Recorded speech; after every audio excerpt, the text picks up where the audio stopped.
3510, formado por amparo en única instancia, promovido por el abogado Rolando Eleonet Díaz Hichos, en calidad de juez del Juzgado de Paz del municipio de San Jacinto, departamento de Chiquimula, contra la Corte Suprema de Justicia.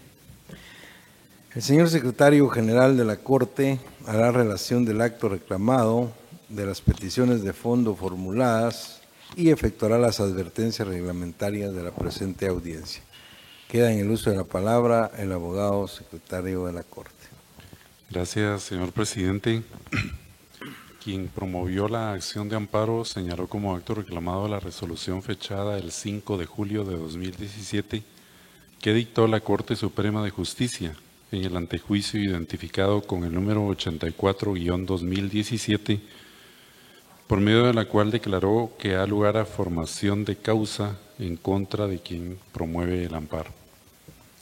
Con base en los argumentos de hecho y de derecho que quedaron contenidos en el escrito inicial de la acción, quien lo promueve solicita que, examinados por el Tribunal de Amparo los hechos, pruebas, actuaciones y todo aquello que formal, real y objetivamente resulta pertinente para acoger la pretensión ahora ejercitada, se declare: 1. Con lugar el amparo solicitado y como consecuencia se me otorgue en definitiva el amparo instado.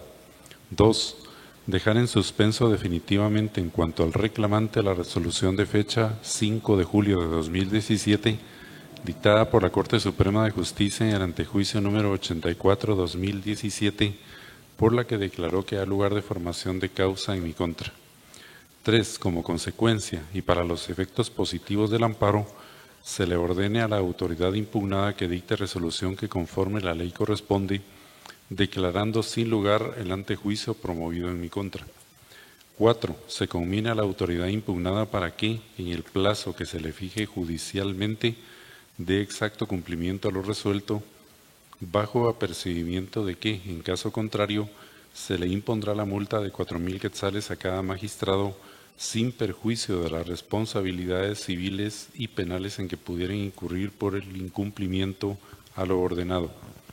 5. Se dicte cualquier otra disposición constitucional que tienda a la pronta y efectiva protección de mis derechos constitucionales y legales violados. Y 6. Se pronuncie sobre la condena en costas. De conformidad con lo que establece el artículo 67 del Acuerdo 1-2013 de esta Corte, la parte compareciente al hacer uso de la palabra deberá dirigirse directamente al tribunal, expresar sus alegaciones en forma oral de conformidad con el objeto de la vista pública previsto en el artículo 61 del acuerdo mencionado y no dar lectura a ningún documento salvo que para ello cuente con autorización previa del señor presidente. Deberá concretarse al asunto planteado, ser breve, conciso y preciso en su exposición. Para la exposición de alegaciones cuenta con un tiempo máximo de 15 minutos. Esto, señor presidente. Muchas gracias, señor secretario. En tal virtud pueden hacer uso de la palabra y por ausencia de las demás partes convocadas, el solicitante del amparo y requiriente de la vista pública, el abogado Rolando Eleonet Díaz Hichos, en calidad de juez del Juzgado de Paz del municipio de San Jacinto, departamento de Chiquimula, quien actúa con el auxilio del abogado Ovidio Otoniel Orellana Marroquín, quien queda en el uso de la palabra. Buenos días, señor presidente. Buenos días, señores magistrados y magistradas y señor secretario de esta Corte. Mi patrocinado ha instado la presente acción constitucional con base en la siguiente fundamentación. En primer lugar, señores magistrados, haré un resumen muy puntual sobre los antecedentes de este caso. Posteriormente me referiré muy puntualmente a los agravios y posteriormente a las peticiones correspondientes. En relación a los antecedentes, señores magistrados, he de señalar que mi patrocinado como juez y como son todos los jueces en la justicia ordinaria, están sujetos a una evaluación del desempeño. Dentro de esa evaluación del desempeño, en la calificación que ellos van a ir obteniendo, hay un apartado que se refiere básicamente a las entrevistas que se realizan a los usuarios del sistema, es decir, a cualquier persona. Dentro de esas entrevistas, supuestamente hicieron las mismas a 2 entrevistados. En estos dos entrevistados manifestaron concretamente 2 situaciones. La primera, que supuestamente mi patrocinado había procedido de manera arbitraria en esos 2 expedientes y se enuncian ahí las razones por las que ellos consideran que él no actuó correctamente. Y la otra es porque, según dicen en esa entrevista que se les hicieron, que ellos manifestaron que en un primer caso la policía le había requerido a este entrevistado como usuario del sistema la suma de 5,000 quetzales, 4,000 quetzales para la policía y 1,000 quetzales para el juez. En el otro caso se manifestó exactamente lo mismo en cuanto a inconformidad en el procedimiento seguido en su contra, más el agregado de que la policía le requirió 30,000 quetzales. Eso es parte del procedimiento de evaluación en donde los entrevistados, en términos generales, eso es lo que manifestaron. Derivado precisamente de esas manifestaciones, el Consejo de la Carrera Judicial emitió un punto de acta en donde ordena certificar al Ministerio Público por esos hechos. Ante esa situación, el secretario ejecutivo presenta un oficio al Ministerio Público de esa certificación que se había ordenado y pues expone lo que yo ya les mencioné. El Ministerio Público, sin argumentar absolutamente nada, ni siquiera hacer relación absolutamente a nada, simplemente solicita el antejuicio y acompaña ese oficio. El juez se inhibe, lo manda a la Corte Suprema de Justicia sin ningún razonamiento. La Corte Suprema de Justicia designa juez pesquisidor y la juez pesquisidor, dentro de su procedimiento, establece primero la ratificación que debía de hacer la parte denunciante, que fue el secretario ejecutivo del Consejo de la Carrera Judicial, del Ministerio Público y seguidamente la declaración de mi patrocinado. Sucede que el secretario ejecutivo del Consejo de la Carrera Judicial no llega a ratificar la denuncia, sino que se manda un oficio interno por parte de uno que dice ser abogado del Consejo a la juez ratificando la denuncia. Es decir, jamás compareció el secretario ejecutivo, ni la secretaria ejecutiva que está actualmente, ni el que estaba, porque estaba evidentemente renunció o lo despidieron o algo pasó, pero ninguno de los 2 compareció, sino que fue un oficio que manda un abogado que dice ser abogado del Consejo, sin facultades para representar al Consejo, sin facultades para representar al secretario ejecutivo, pero la juez lo tuvo por bien hecho. Punto 1. Punto 2. Comparece el Ministerio Público. Y el Ministerio Público hace 2 cosas.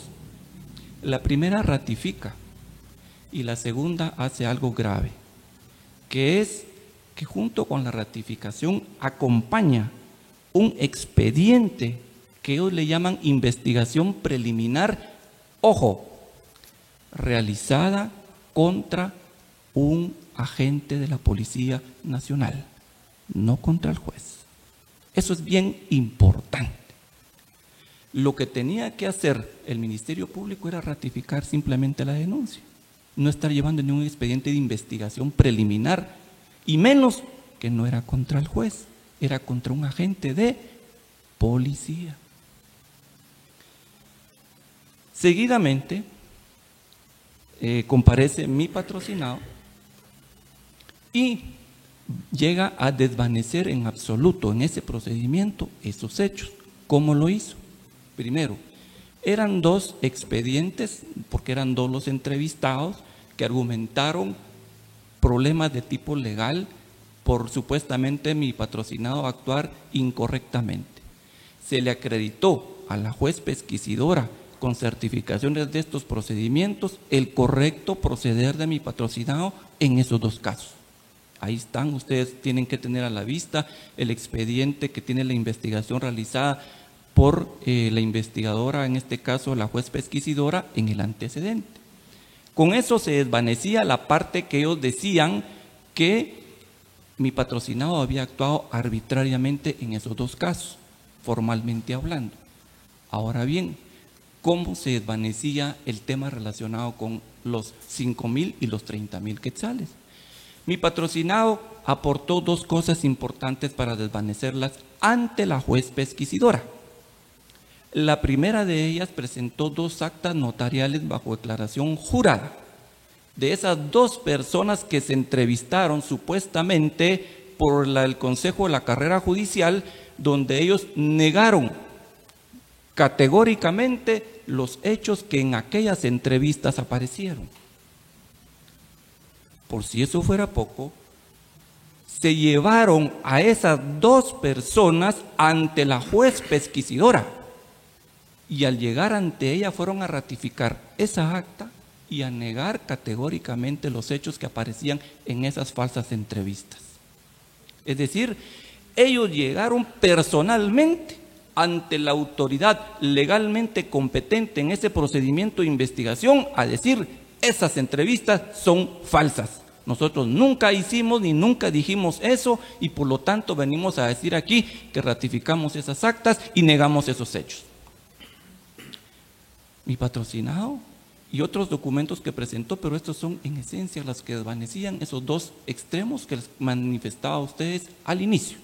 Muy bien.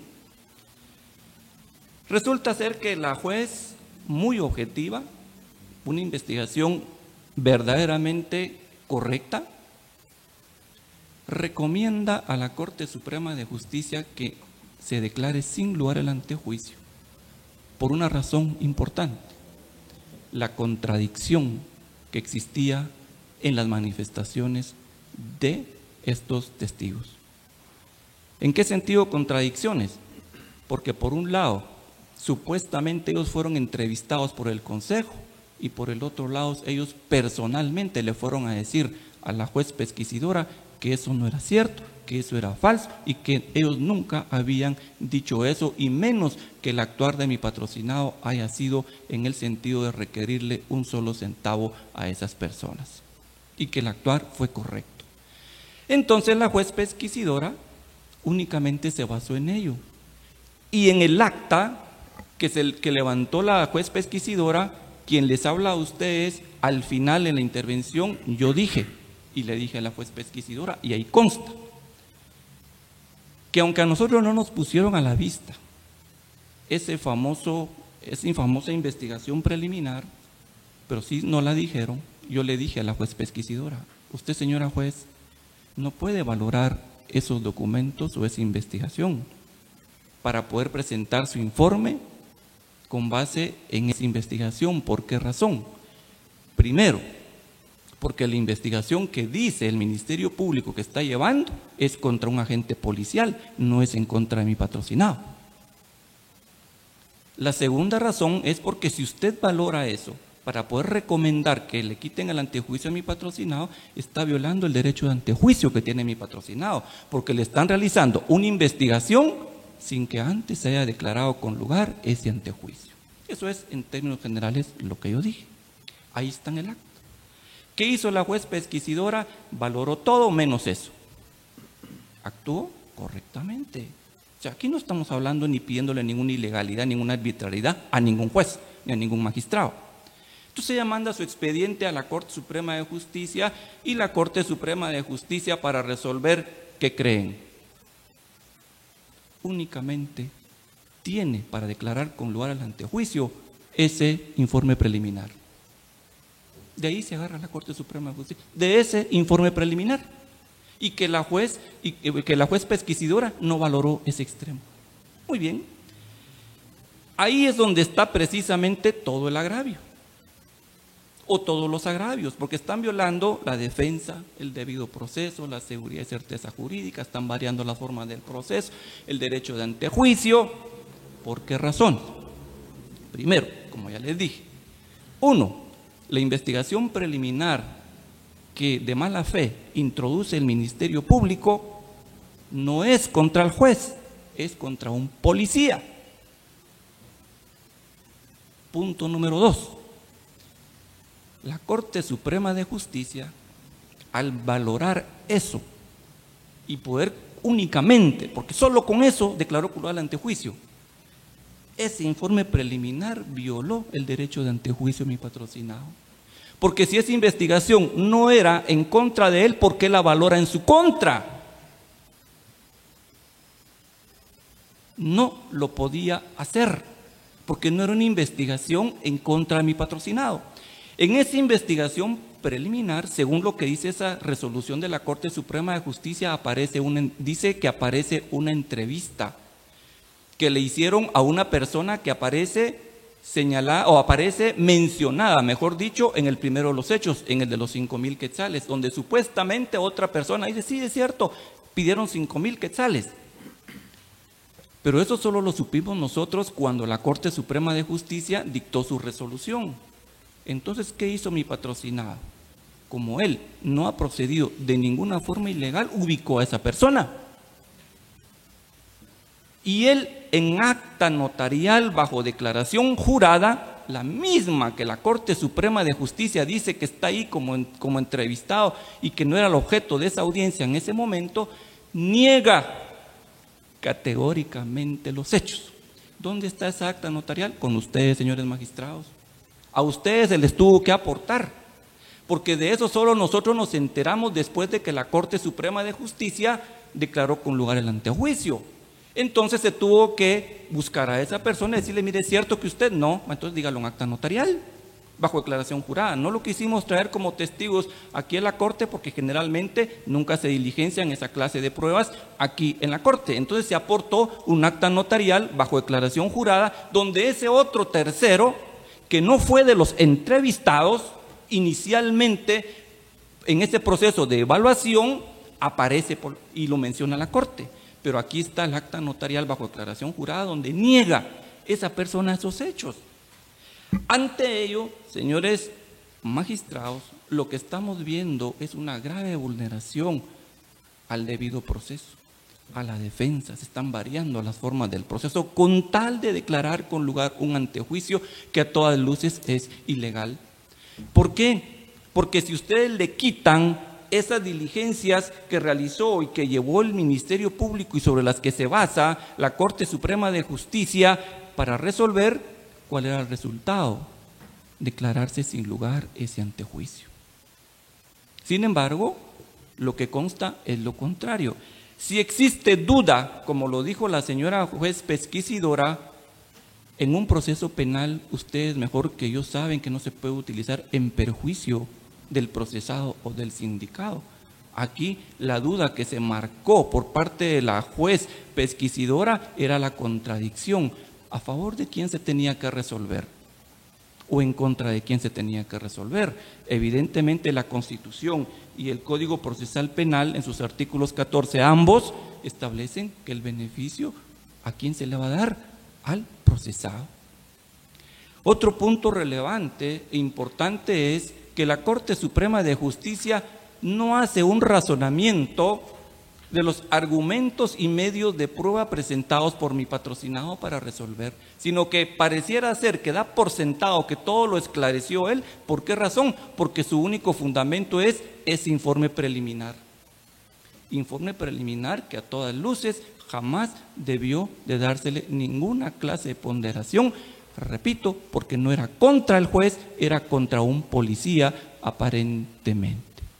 Ante ello, señores magistrados, lo que aquí se evidencia es la flagrante vulneración a los principios y normas constitucionales que se invocaron en el amparo.